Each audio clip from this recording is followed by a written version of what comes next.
Achiever 113 horse পাওয়ারের গাড়ি। একটা জমি ধান কাটতে কাটতে মোটামুটি 4 থেকে 5 বার এরকম জড়াচ্ছে। সেখানে যে সময়টা যাচ্ছে সেটা তো চাষি কোনো মতেই মেনে নেবে না। দেখতে পাচ্ছেন এখনও আকাশে সূর্য আছে, সেই অবস্থাতে ধান কাটা হচ্ছে, তারপরেও এই প্রবলেম। শুধু সারা দিনই যখনই গাড়ি চলছে, মোটামুটি আমরা ধরুন এটা ঘাস কাটতে এসেছি, তো আরও আশেপাশে অনেক গাড়ি চলছে, ইয়ানমার চলছে, জিএম চলছে, তো এখনও পর্যন্ত তাদের প্রবলেম হয়নি কিছুই। মানে তাদের যে জড়ানো কেসটা এখন না, তাদের মোটামুটি ঠিক সন্ধে সময়টা হওয়ার পর, শিশিরটা পড়ার পর তারপরে প্রবলেমটা হচ্ছে। কিন্তু এই গাড়িটায় সমানে দেখছি এই প্রবলেমটা আছে।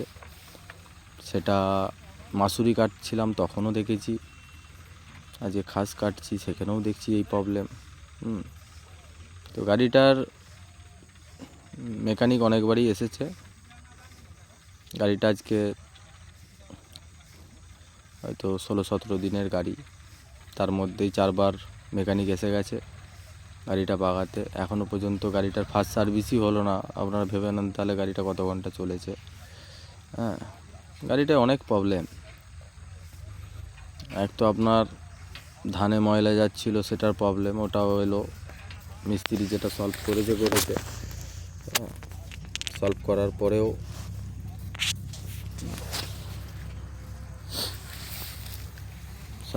পরেও মিস্ত্রিরা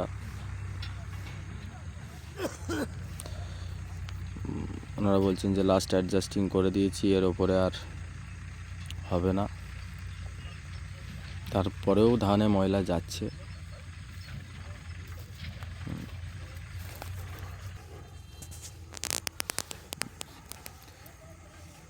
তো পরশুদিন মানে ডিসেম্বরের 14 তারিখে কোম্পানি থেকে ওনারা মিস্ত্রি পাঠিয়েছিলেন, ড্রাইভার সহ পাঠিয়েছিলেন। তারা চালিয়ে টেস্টিং করে দেখানোর জন্য যে হ্যাঁ আমার ড্রাইভারের, ওনারা বলছিলেন নাকি আমার ড্রাইভারের প্রবলেম। তো সেটার জন্য ওনারা ড্রাইভার প্লাস মিস্ত্রি সহ পাঠিয়েছিলেন, কিন্তু তাও প্রবলেমের কিছু সলভ হয় না। ওনারা চালিয়ে দেখিয়ে আমাকে কেন কোনো চাষিকেও স্যাটিসফাই করে যেতে পারে না তারা। তো ওনাদের গাড়িতে প্রবলেম আছে, তারা কোনো মতেই তারা স্বীকার করবে না।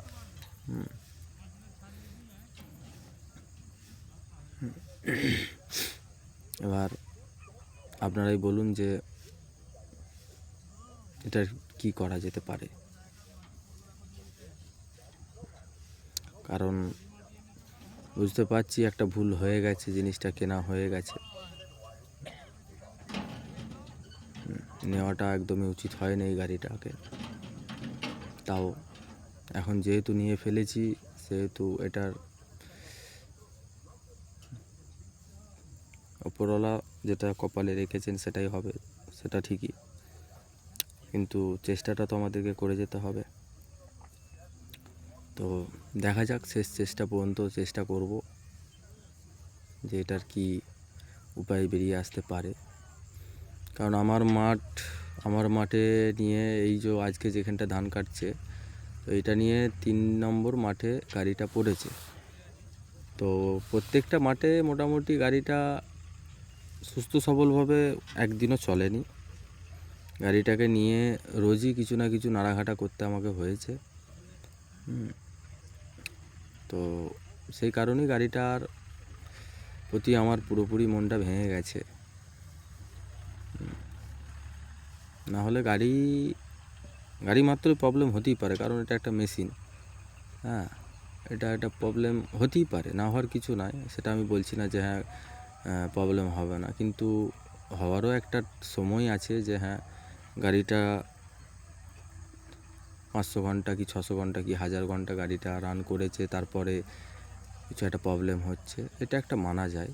কিন্তু গাড়িটা আজকে এই ঘষে হয়তো রোজ একটু করে গাড়িটা আজকে 17 থেকে 18 দিনে, আরও বেশি হবে, মোটামুটি 18-19 দিনে গাড়িটা হয়তো হার্ডলি হয়তো 50 ঘন্টা কাজ করেছে হার্ডলি। এখনও পর্যন্ত ফার্স্ট সার্ভিস হয় না গাড়িটা। তো সেহেতু এই গাড়ি কেউ কিনবেন না। প্রথমত বলবো আমি যে হ্যাঁ, এই গাড়ি কিনলে আপনি মেন কথা শান্তিতে রাতে ঘুমটা পাবেন না। হ্যাঁ, 26 লাখ টাকা ইনভেস্ট করে যে একটা বিজনেস করতে যাবেন আপনি, গাড়িটা আমার দাম পড়েছে 26,50,000। তো 26,50,000 টাকা দিয়ে আপনি যদি বলেন যে কিছু একটা বিজনেস করব, তো এছাড়াও অন্য গাড়ি আছে, সেটা নিয়ে আপনি বিজনেস করতে পারেন। তো আমি বলবো এই গাড়িটা আপনি ভুল করেও নেবেন না। এটা হচ্ছে অ্যাচিভার কোম্পানির 113 হর্স পাওয়ারের, আর এটার ডিলার হচ্ছে আমাদের ওয়েস্ট বেঙ্গলে ডানলপে ওনাদের শোরুম SS অ্যাগ্রোটেক। তো ওনারা এই গাড়িটা সেল করছেন। আমি বলবো কেউ এই গাড়িটা ভুল করেও কিনবেন না। আমি একটা ক্রেতা হয়ে আপনাদেরকে বলছি, যারা হয়তো গাড়িটা দেখেছেন, রিভিউ হোক, যেখানেই হোক, কোথাও না কোথাও মাঠে হয়তো চলতে দেখেছেন, ঠিক আছে। দেখতে তো দূর থেকে দেখতে সব জিনিসই অনেকটা, কিছু সব জিনিসই না, কিছু জিনিস হলেও দূর থেকে দেখতে খুব ভালো লাগে, কিন্তু অনেক সময় সেই ভালো দেখতে থাকা জিনিসটাও যারা হয়তো জিনিস, সে হয়তো অনেকটা ভোগান্তির মধ্যেই আছে ওই জিনিসটাকে নিয়ে। তো আমি সেই রকম একটা ব্যক্তি যে এই জিনিসটাকে নিয়ে খুব ভোগান্তির মধ্যে আছি।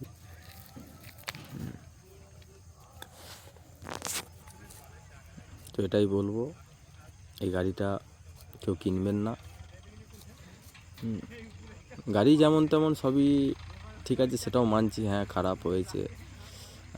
ওনারা ডিলার হিসাবে ওনাদের ব্যবহারও কাস্টমারের প্রতি খুবই বাজে। ওনারা চান যে গাড়িটা কোনো রকমে একবার সেল হয়ে যাক, বাস ওনাদের ওটাই হচ্ছে মেন মোটিভ, যে ওনারা শুধু গাড়ি সেল করবেন, বাকি কাস্টমার তারপরে এবার ভালো হোক খারাপ হোক গাড়ি তাদের, ওটা কাস্টমার বুঝবে, ওটার সঙ্গে ওদের কোনো ম্যাটার নাই। ওদের ম্যাটার জাস্ট গাড়ি সেল করা। তারপরে এবার গাড়ি থাকলো কি থাকলো না, কাস্টমার বেঁচে থাকলো কি থাকলো না, ওটাতে ওদের কোনো দেখার দরকার নাই। যেটা আমি কেনার পর বুঝতে পারছি, এই 18-19 দিনই বুঝে গেছি এই ব্যবহারে তাদের। তো এটাই লাস্ট পর্যন্ত বলবো, এই গাড়িটা ভুল করেও কেউ কিনবে না। তো এই গাড়িটা কেন, অ্যাচিভার কোম্পানি ওই SS অ্যাগ্রোটেক থেকে কোনো গাড়ি ভুল করেও আপনারা কিনবেন না। তাতে আপনাদেরকে একদিন না একদিন ভোগান্তির মধ্যে পড়তে হবে, এরকম মেন্টালিটির মধ্যে পড়তে হবে যে হ্যাঁ আপনার বিশাল বড় ভুল করে ফেলেছেন একটা, হ্যাঁ যে বিশাল ভোগান্তির মধ্যে পড়েছেন। হয়তো আপনার মাথাতে এটাও হতে পারে যে হ্যাঁ আর বেঁচে থেকে লাভ নেই, এই জীবন শেষ করে দিই, এরকমও আপনার পরিস্থিতির মধ্যে পড়তে হবে যদি এই গাড়ি আর এই কোম্পানির সঙ্গে আপনি কোনো দিন হয়তো যোগদান করেন। একদিন না একদিন হলেও আপনাকে এইটার মধ্যে পড়তে হবে। তো এটাই বলবো, ভুল করেও কেউ এই গাড়িটা কিনবেন না, ভুল করেও কিনবেন না। যদি ভালো থাকতে চান, আদার্স অন্য কোম্পানির আরও অনেক গাড়ি আছে, যেমন GM আছে, হ্যাঁ GM আছে, ইয়ানমার আছে, কোবোটা আছে, হ্যাঁ এর থেকে কম দামে আছে আপনার GM 88, সেটাও আপনি নিতে পারেন, বরঞ্চ এর থেকে অনেক ভালো থাকবেন। ওইখানে জ্বালাচ্ছে না, পুরো ডামে আর কি জড়িয়ে যাচ্ছে, পুরো ডামে একদম গাছটা জড়িয়ে লেপটে যাচ্ছে। ঠিক আছে বন্ধুরা, আজকের মতো এই ভিডিওটাই, আবার নেক্সট ভিডিও দেখা হবে।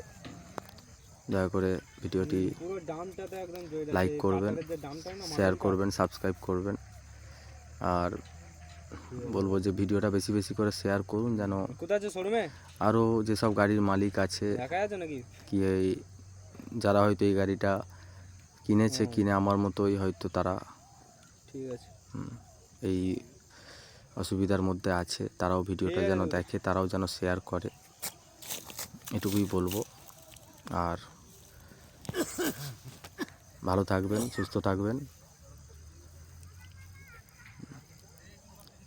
Thanks for watching.